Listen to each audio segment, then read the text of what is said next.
ایسی خوبصورت شاعری اگر میں سنانے لگوں بے شک آپ نے صحیح کہا، یہ شاعری اس قدر خوبصورت ہے کہ ہم سنتے رہیں، لیکن مجھے یہ پروانہ زباں بندی بھیج دیا گیا ہے کہ آپ کو 5 منٹ میں یا 7 منٹ میں پروگرام کو ایک ختم بات کرنا بہت ہے۔ ضروری میں کرنا چاہتی ہوں، میں معافی چاہتا ہوں کہ اب ہم شاید ڈاکٹر ضیاء الحسن کو بھی دوبارہ زحمت نہ دے سکیں۔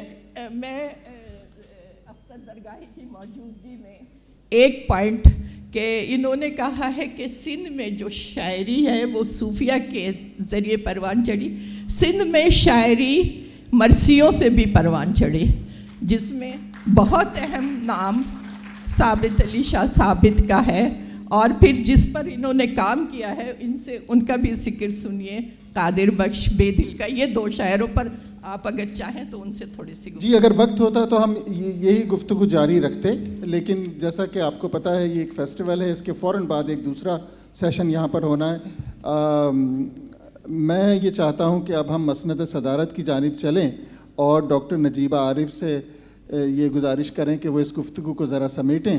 ہمارے پاس 10 منٹ ہیں، میں چاہتا ہوں کہ جو بھی باتیں آپ نے سنی، اور اگرچہ میں سمجھتا ہوں کہ کچھ تشنگی بھی رہ گئی، باتیں اتنی تفصیل سے نہیں ہو سکی۔ ایک بات صرف میں کرنا چاہوں گا کہ اس پینل میں سندھی شاعری اور سندھ میں اردو شاعری کو سب سے اچھا سمجھنے والے اختر درگاہی صاحب ہیں۔ ان کو شعر یاد تھے، وہ شعر جو میں نے پڑھے، یہ میں نے کتاب پہلی دفعہ اس سیشن کے لیے پڑھی ہے، لیکن یہ ان کا تجربہ ہے، انہیں یاد ہے اور انہیں بہت خوبصورت گفتگو کی ہے۔ بلا شبہ۔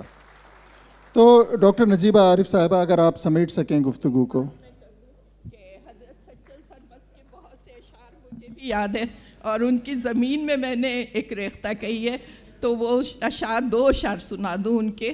ایک یہ ہے کہ بنے مجنوں یہاں کیا کیا ہوا جب عشق طاری رے، ہے سولی پہ ازل سے عشق والوں کی سواری رے، اور کس کو میں یہ سناؤں وہ یار ہے خیالی، پوچھے نہ حال میرا کیوں دوست لاؤ بالی۔ تو آپ دیکھیے کتنی خوبصورت شاعری ہے حضرت سچل سرمس کی۔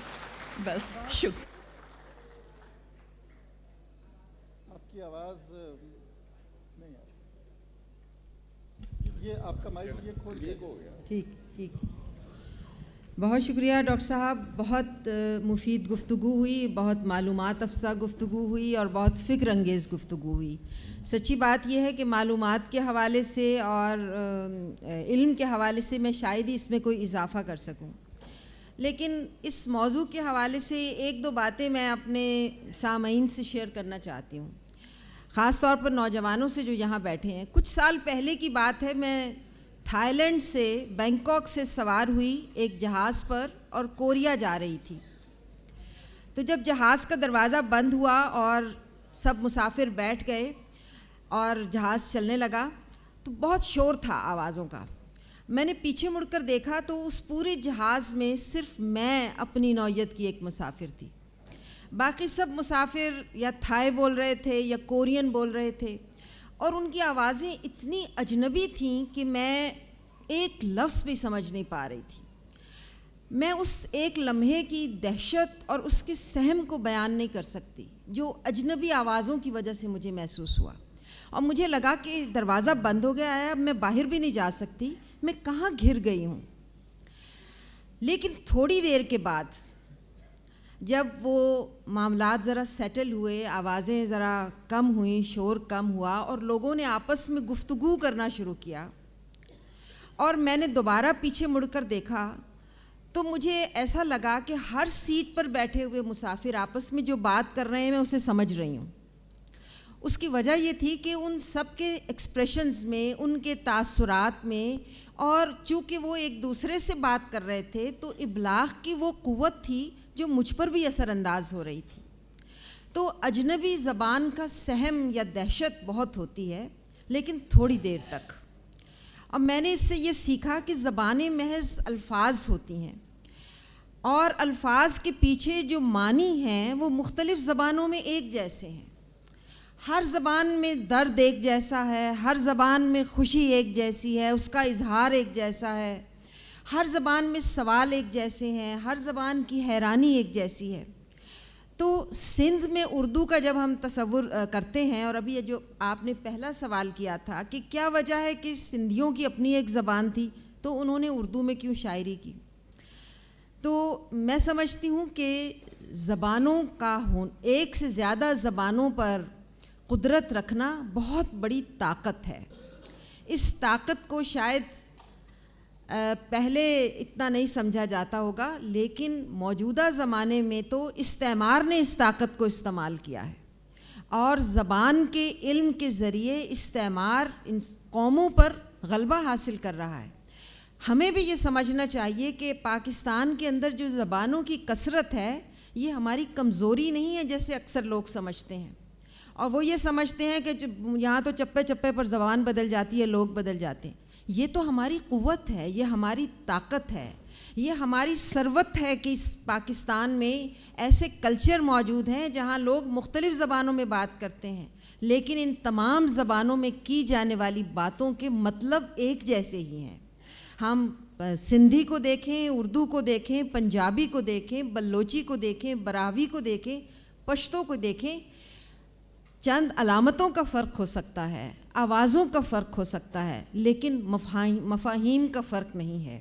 تو سندھ میں اردو کے حوالے سے ابھی جو بات آپ نے پوچھی تھی، میں مسلسل اس پر سوچ رہی تھی، اور میں یہ دیکھ رہی تھی کہ میں 1000 سے بھی کم کلومیٹر کے فاصلے سے آئی ہوں یہاں، لیکن رات میں نے مشاعرے میں کچھ ایسے نوجوان سندھی شعراء کو سنا جن کے نام سے بھی میں واقف نہیں تھی. میں اسی عہد میں رہتی ہوں، یہ ٹیکنالوجی کا دور ہے، یہ سوشل میڈیا کا دور ہے، لیکن میں نے اتنے طاقتور اشعار سنے ایسے شعراء کے جن کے نام سے بھی میں واقف نہیں تھی. تو جب ہم 1000 سال کے فاصلے پر بات کرتے ہیں تو ہمیں کیا معلوم کہ اس 1000 سال پہلے کی دنیا میں یہاں پر کس کس زبان میں کیا کچھ کہا جاتا تھا. ہمارے پاس جو معلومات پہنچی ہیں، ابھی یہ 2 کتابوں کا ذکر ہوا، ایک نبی بخش بلوچ صاحب کا، ایک پیر حسام الدین راشدی صاحب کی تحقیق کا، میں نے بھی وہ تحقیق دیکھی ہے. یہ بہت اہم کتابیں ہیں، مگر ہم یہ نہیں کہہ سکتے کہ یہ کتابیں اس دور کے پورے شعری منظرنامے پر غالب ہیں یا حاوی ہیں یا اس کو بیان کرتی ہیں. یہ تو وہ چند شعراء ہیں جن کا ذکر اس زمانے تک پہنچ گیا، اور اس ذکر کے پہنچنے کے پیچھے کئی وجوہات ہو سکتی ہیں. مثال کے طور پر کسی کو درباری یا شاہی سرپرستی مل گئی، یا کسی کا دیوان، کسی کے شعراء شاگرد زیادہ تھے، اس کا دیوان بار بار کتابت ہوتا رہا، کسی کتب خانے میں محفوظ رہا. ایسے نہ جانے کتنے شعراء، کتنے لکھنے والے، کتنے ادیب ہوں گے جن کی شاعری ہم تک، جن کا ادب ہم تک پہنچ ہی نہیں پایا، اور ایسے بھی ہوں گے جن کا ادب کسی کتب خانے میں، کسی مخطوطوں کی الماری میں ابھی بھی پڑا ہے اور انتظار کر رہا ہے کہ کوئی آپ میں سے کوئی محقق جائے اور اس کو دریافت کر کے لائے. ہمارے تو خزانے بہت سے علمی حوالے سے اٹھا کے لے گئے. وہ جو اقبال نے کہا تھا غلط نہیں تھا، کتابیں اپنے آبا کی جو دیکھوں ان کو یورپ میں تو دل ہوتا ہے سی پارا، مگر وہ علم کے موتی کتابیں اپنے آبا کی جو دیکھیں ان کو یورپ میں تو دل ہوتا ہے سی پارا. حقیقت یہ ہے کہ یورپ میں ان کتابوں کو دیکھ کر دل ٹوٹتا بھی ہے اور دل شکر گزار بھی ہوتا ہے کہ شکر ہے انہوں نے ہی سنبھال لیں، ہم سے تو وہ بھی نہ ہوا. تو ہماری کتابیں نہ صرف ہمارے ملک سے باہر، ہماری زمین سے باہر، بلکہ ہمارے اندر بھی موجود ہیں. ہم تو اپنی لائبریریوں کو ہی سنبھال نہیں پائے. ہمارے اندر ہم نے تو دیکھا ہے ایسی لائبریریوں کا اب میں نام نہیں لیتی، بڑی لائبریریاں جن کے اندر کتابیں موجود تھیں. وہ پرنسپلز آئے کالجز کے، انہوں نے کہا یہ کتابیں پرانی ہو گئی ہیں، دیمک زدہ ہو گئی ہیں، ان کو اٹھوا دو اور اچھے جلدوں کے، اچھی رنگوں کے جلدوں والی کتابیں الماری میں سے سجا دو. تو وہ کتابیں بوروں میں ڈال کے پرچھتیوں پہ ڈال دی گئیں. ہمارے ہاں تاریخ کو دریافت کرنے کا عمل پوری طرح ہوا نہیں، پوری طرح کیا، ادھوری طرح بھی نہیں ہوا. تو تاریخ کو دریافت جب ہم کریں گے تو شاید ہمیں سندھی اور اردو میں ایسے رشتے نظر آئیں کہ ہم یہ بھول ہی جائیں کہ یہ 2 الگ زبانیں ہیں. محض لفظوں ہی کا تو فرق ہے، محض لہجے ہی کا تو فرق ہے.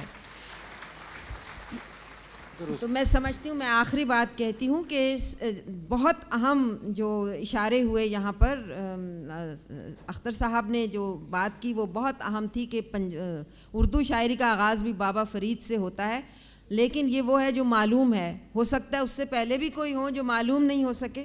تو ہمیں اپنی زبانوں کے درمیان رشتوں کو بڑھانے کی ضرورت ہے, اور اس کے لیے اس طرح کے سیشنز کی ضرورت ہے تاکہ ہم اس بات پر گفتگو کر سکیں کہ سندھ ہو یا پنجاب یا بلوچستان یا خیبر پختونخوا یا کوئی اور علاقہ جو اس وقت پاکستان کی جغرافیائی حدود میں نہیں ہے, ان کے ساتھ بھی ہمارے بہت گہرے رشتے ہیں.